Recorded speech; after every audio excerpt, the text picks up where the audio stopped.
Good morning, everyone. Good morning, Shinshu. Today I'm giving a lecture on Zoom from my office because, as I think most of you know, Jaku has come down with COVID. So since we live together, I'm also isolating myself. And certainly I don't want to give it to any of those of you who are in the Zendo. So, this brings up the topic of old age, sickness, and death, which is a phrase that many of you have been practicing for a while, are probably very familiar with. There's this fundamental teaching about Siddhartha Gautama's. Siddhartha Gautama is the kind of lay name, if you will, of the Buddha, Shakyamuni Buddha. So there's this very famous story about him that I think bears repeating. When the Buddha was born, there was a seer, a wise man, who came to the birth and he said, well, this child is either going to be a great political leader or he's going to be a great spiritual leader. His father heard this and he wanted his son to be a great political leader. So he decided that he would protect Siddhartha by not allowing him to see anything unpleasant, that he would prevent that from happening. So what he did is that he restricted Siddhartha's movements to the palace grounds. And Siddhartha never saw anyone who was old. He never saw anyone who was unhealthy. He certainly never saw a corpse. And he was surrounded with luxury. But at some point, when Siddhartha was probably in his late teens or early 20s, he got kind of curious about what was going on outside the palace. And so he asked his charioteer with some other folks to take him outside the palace so that he could see what was happening. Probably there was a village or something surrounding the palace. So on the first occasion, he went out 4 times. On the first occasion, he saw an old man who was shuffling along, who had a hunched back, and who was using a cane. And Siddhartha said, who is that? What's going on with that? And his charioteer said, well, he's an old man. And Siddhartha said, is that going to happen to me? Am I going to end up being an old man? And the charioteer said, all living beings, whether noble or ignoble, are unable to escape this fate. So Siddhartha was pretty upset with this news, and he said, okay, let's go back to the palace. I've had enough of viewing what's going on in the village. But he started to think about this, and he said, well, I want to go on again. So he went out again, and this time he saw someone who was wasting away from an illness. This person was pale, they were breathless, they were clearly in pain. And Siddhartha said, what's wrong with this person? And the charioteer replied, no one is able to escape the suffering of illness. So after that, they went home. And then again, on the third time that they went out, this time Siddhartha saw a corpse by the side of the road. And he said, is this what's going to happen to me? And his charioteer replied, all beings, all living things must inevitably die. Now, on the 4th time that Siddhartha went out, he saw a monk, and this monk appeared calm and stable in the face of his life. So Siddhartha asked his charioteer again, he said, what manner of person is this? And the charioteer said, a mendicant who seeks the path. So being curious about this, Siddhartha actually addressed the monk himself. And he said, what is it that you are doing? How are you thinking about old age, sickness, and death? And the monk said, observing the transiency of this world, old age, illness, and death, I seek to liberate myself, guided by the true Dharma. So when Siddhartha heard this, he thought to himself, he didn't say this out loud, but he thought to himself, that's what I'm going to do. I'm going to take up that life. And so that was the beginning of his conscious decision to leave the life that he had and become a mendicant. So this seeing old age, sickness, and death transformed a rather callow young man into a person who deeply desired to seek some peace in the face of this unwanted fate. I would say that at this moment, his motivation was probably to avoid the suffering that he perceived. So in some ways, this was not necessarily a noble goal, if you will. I mean, it wasn't some kind of altruistic goal at that point. It was more just, wow, I would like to avoid what I see as this emotional, mental suffering that comes from old age, sickness, and death. He didn't want to suffer from this inevitable experience. And I think, as we know, he had many teachers. He was really good at it. And eventually he sat down beside the road under a Bodhi tree and said, well, I'm not going to leave here until I become enlightened. And he had many experiences that famous night under the Bodhi tree. But the upshot of that was the Four Noble Truths. And the Four Noble Truths is there is suffering, there is a cause of suffering, there is an end to suffering, and the end of suffering is to follow the Eightfold Noble Path, which in Zen we would say practice the Dharma. So you can see, I think there's a direct relationship between this experience he had of seeing old age, sickness, and death when he was a young man, and the Four Noble Truths, because they are related to each other. So this relationship is that he perceived this suffering. He wanted to, an answer to the question of how to deal with the suffering of being a human being, how to deal with this life of impermanence. And out of that came this pivotal teaching that we call the Four Noble Truths. So as I've said earlier, right now, Jaku has COVID. And I know that several of us here are experiencing the vicissitudes of old age.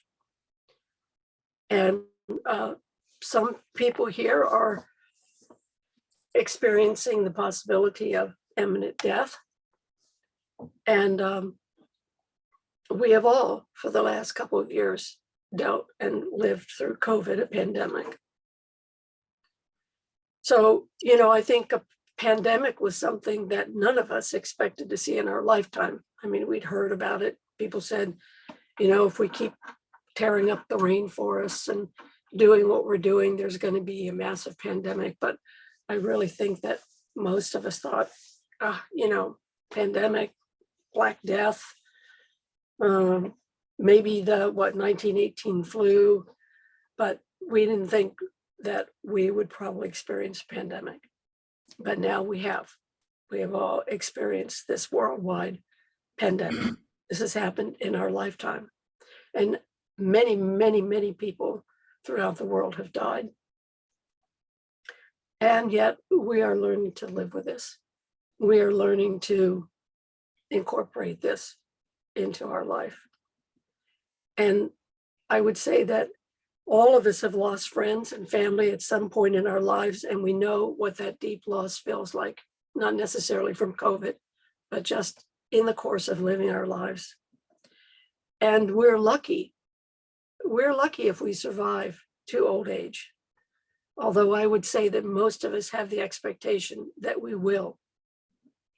So in some ways, we take our life for granted when we probably shouldn't. When I think about how I would talk about death when I was younger, I always said, if I die. Now I'm more inclined to say, when I die, because it's very clear to me now there is a when I die. Maybe when I was 20, I meant something like if I'm hit by a truck. But I think unconsciously what I meant was that I didn't have the expectation that I was going to die. So it really was a question of if, not when. Now it's a question of when, not if. So I think that's something that we all come to face and experience in our lives. So how do we hold these experiences? What is the Dharma of old age, sickness, and death? Jaku said to me yesterday, she said, I feel really miserable from being sick, but all I can do is practice patience and let this run its course. So I asked her, I said, well, what else are you thinking about having COVID and being sick? Because she was throwing up and feeling pretty bad. Now she's feeling better this morning. This is definitely not life-threatening, but it's pretty unpleasant. So I was asking her, what other things could you say to tell me about the practice of being sick? And so essentially, I'm going to tell you Jaku's wisdom about being sick with some of my own commentary attached to it. So we can apply this wisdom to the rest of our lives as well, to old age, sickness, and death, and just things in general. So, because really, this old age, sickness, and death is none other than our life. It's our life right now. It's birth and death and birth. And each moment, as we teach in Zen, each moment is a moment of birth and death. But here's what Jaku had to say. The first thing she said is, be patient, accepting that being sick is uncomfortable and can be painful as well. Now, in some ways, this is the first noble truth. We are bound to suffer in one way or another. So how we address that suffering is practice. If we can't accept that things will not always go our way, we will cause suffering to ourselves and others. So really, it's best to accept this truth and to learn to live with some, or in some cases, a lot of discomfort, and unfortunately, sometimes pain. So to cultivate patience, or another word for that is forbearance, is one of the 6 paramitas in Buddhism. The other paramitas are giving, morality, effort, concentration, and wisdom. So how we address this practice, how we address this suffering is practice. And the paramitas, the word paramita literally means perfection. But what it refers to is the virtue or qualities developed by bodhisattvas. So that's our practice. That's what we do. We are developing the virtues and qualities of a bodhisattva, which all of us inherently already are. And yet at the same time, we need to bring them to mind and often actually work on them, specifically on one of the paramitas. So that was the first thing that Jaku said. She said, practice patience. The next thing she said is get expert advice and do all that you can to take care of yourself. Be patient and then accept your circumstances. So I hadn't thought about this earlier, but to get expert advice, there's a part where the Buddha is compared to a doctor. We have a sickness of delusion, and Buddhism and the Dharma is the medicine to cure our delusion, and the doctor is the Buddha himself. But in this case, Jaku was specifically referring to going to the doctor and getting information about COVID and what she should do to take care of herself. So we should look to people who know more than we do, who can help us in a specific area. You know, maybe we go to therapy, to a psychologist, we go to our spiritual teachers, we go to medical doctors, we go to acupuncture, etc. So we try to take care of ourselves. We get expert advice, and we be patient and accept our circumstances. So this reminds me of Shantideva's verse in Guide to the Bodhisattva Way. He said, "Why be unhappy about something if it can be remedied? And what is the use of being unhappy about something if it cannot be remedied?" So, you know, old age, sickness, and death cannot be remedied. Much as we try, much as we read about how we're going to live to be 120 and all this kind of thing, I would say that if we can remedy or ameliorate some of our suffering or whatever by taking care of our bodies as best we can and our minds, so that the experiences that we have as we grow older, or even in living in this present moment, are experiences that alleviate our suffering and help others, we should definitely do that. You know, take vitamins, take walks, exercise, do all of those things that people tell us that we should do in order to extend our lives. There's nothing wrong with that, except unless we become obsessed in some kind of way about it. But sometimes those things, they're not going to change. We are going to have chronic illnesses. We're going to have things that happen to us. And no amount of walking is going to change that. And no vitamin is going to change that. And no trip to the acupuncturist is going to be like a magic needle that's going to change that. And so this idea of being patient and really seeing how we can live our lives, the best way that we can live our lives in the circumstances that we are in, is really important. So when we accept something, it's not a defeat, it's a kind of patience. It's a willingness to be present for our life as it is right now, and to be grateful for that, and to pace ourselves, and to acknowledge that. So despite that, I think we can get caught in a kind of impatience about our current situation. And also, you know, we live in this culture where we're just inundated with all of this advice about things we should buy and things we should do and things, and they're all about somehow everything's going to be fine if we just take a pill. Everything's going to be fine if we just do this, that, or the other thing. And we become impatient because we want that. We want to alleviate our suffering by somehow magically being able to change this situation called old age, sickness, and death. Delusion. And yet, so we become impatient, and we get caught in this kind of trap. And we're frightened, and we are uncomfortable, or we are in pain.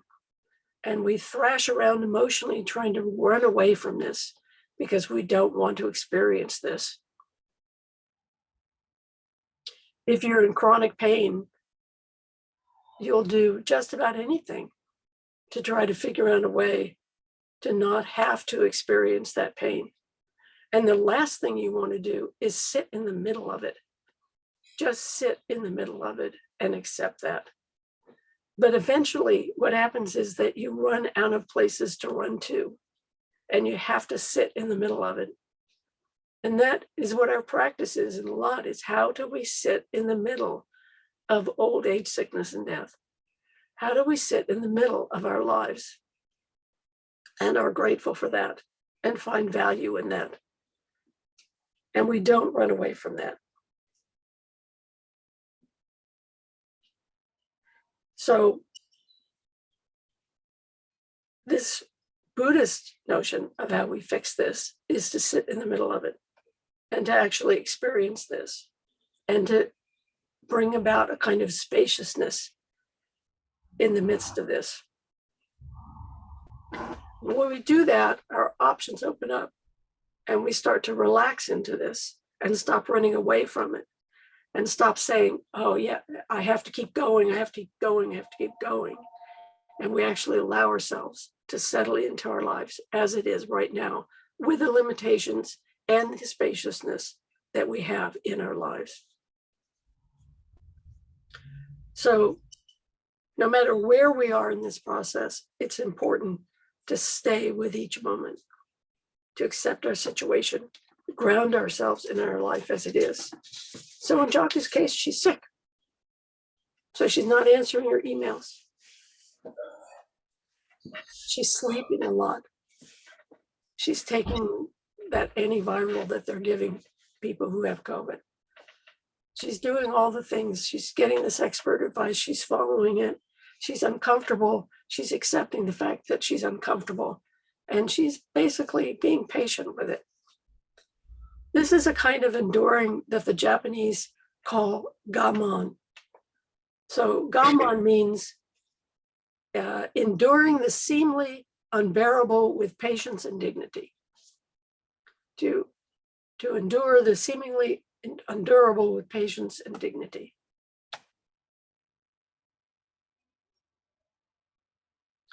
So another definition of gammon is that I ran across was the word tolerance, which I think it's worth stopping for a moment and thinking about the word tolerance and the word patience. So patience means to abide with, and tolerance for me means that you're not abiding with something. You're actually kind of holding your breath, waiting for whatever this is that is unpleasant to you, that's causing suffering to go away. So this is not about tolerating your life. This is not about tolerating an unpleasant situation. This is about actually abiding with our life. In Jaku's case, abiding with being sick and letting it be what it is. In a certain way, to be friends with it rather than making it an enemy.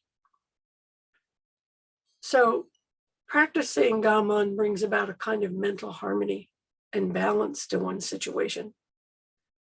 It is the way of a mature person.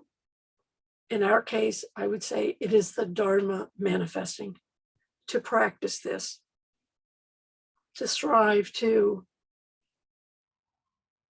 understand, to be present for this. So that's one of the things that Jaku had to say.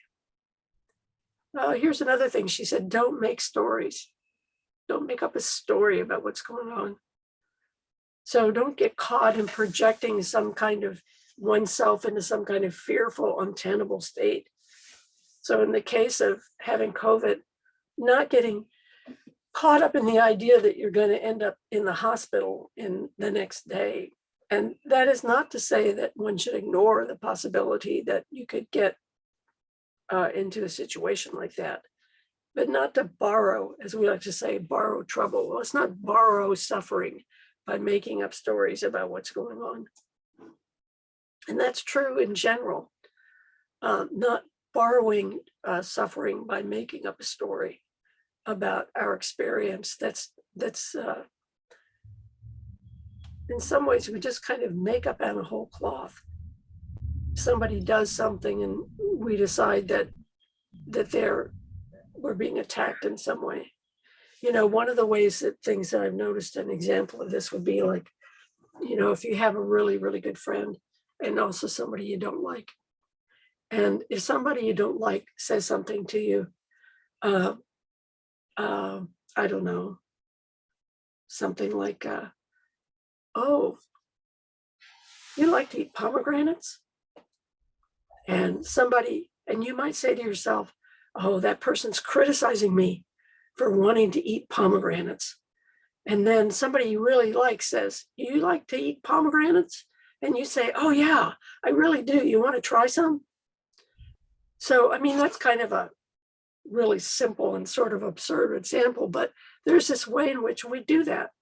If somebody can say exactly the same thing to us that we don't like, and we take it as a criticism, and somebody we do like says it, and we take it as being helpful. This is making up a story. We're making up a story based on some kind of external idea we have, because what was said was not necessarily this or that, but because of these preconceived ideas we have, we make up a story that comes out of our fear, our anxiety, and our judgments. So don't make up stories about what's going on. Just stay in the moment of, in her case, not feeling well, not doing much. Sleep when you want to sleep, eat when you want to eat. Just be patient. Relax into your life as it is. You know, just as it is, not as we want it to be, not as we wish it were, but our life as it is right now. So stay in the moment. So this is kind of advice that I think we can all relate to, and sometimes it's super hard to do. I'm sure Jerry right now can tell us a lot about what it's like to just stay when you just want to go, and this being there with that. So we have to try to relax into our life as it is. And Zen, we say, be present, things as it is right now. Jocko said, put things in perspective and be grateful. And you know, the example I want to give for this is that tomorrow is Sojin Roshi, our teacher, is Sojin Roshi's funeral at Green Gulch Farm. And Jocko and I can't attend in person, obviously. And we were going to be in the procession. And in a funeral of a Zen teacher, several of the objects that belong to that person are processed in. People hold them, his disciples. That person's disciples will carry like their robes and their oryoki bowls and things like that. And they're put on the altar. And so Jocko and I were going to carry, each one of us was going to carry an object in the procession. So as you can imagine, we're disappointed that we can't go to the funeral. But you know what Jocko said about that? She said, you know, I can dwell on the fact of my disappointment of not going to the funeral. But she said, I want to remember that I have this deep gratitude for the teachings.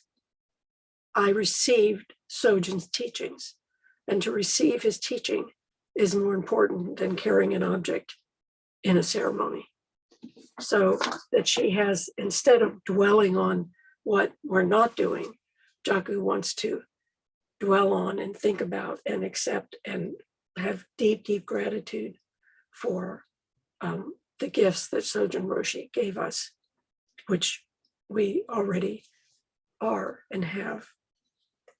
So the other thing about this is that, you know, we went to a family gathering, and the causes and conditions were such, all of us really worked hard, took COVID tests before we went, et cetera, et cetera. So the causes and conditions were such that Jocko is the only person other than the person that she got it from. So 2 people out of a gathering of about 15 got sick, Jocko and the person that she got it from, one of her cousins. So, you know, if we had had a crystal ball, we would have stayed home, obviously. We would have all done that. But we don't have crystal balls. You know, we could get angry about it. We could be angry with our cousin who got COVID. But what's the point of that? You know, it's like, these things happen. This is what it is. It's not anybody's fault. It just is what happened. So there's that too, that there's no reason to be angry, that we can't protect ourselves. You know, we can't be like the Buddha's father in which we surround ourselves in a little cocoon, in which no one dies, no one gets sick, nothing bad ever happens. And of course, usually we don't talk about this when we talk about this story about the Buddha, but the caretakers that Buddha had, the friends that the Buddha had, who were all his age, just like him, they would have gotten older. If he had stayed in that little cocoon, he still couldn't have avoided old age, sickness, and death. He still couldn't have avoided all this suffering that his father was trying to protect him from. So those are the comments that I have about what Jagu had to say about her illness. I think that her attitude is profound. I think it's helpful. So I want to thank Jagu for her Dharma and Buddhism for its Dharma to all of us. Thank you very much.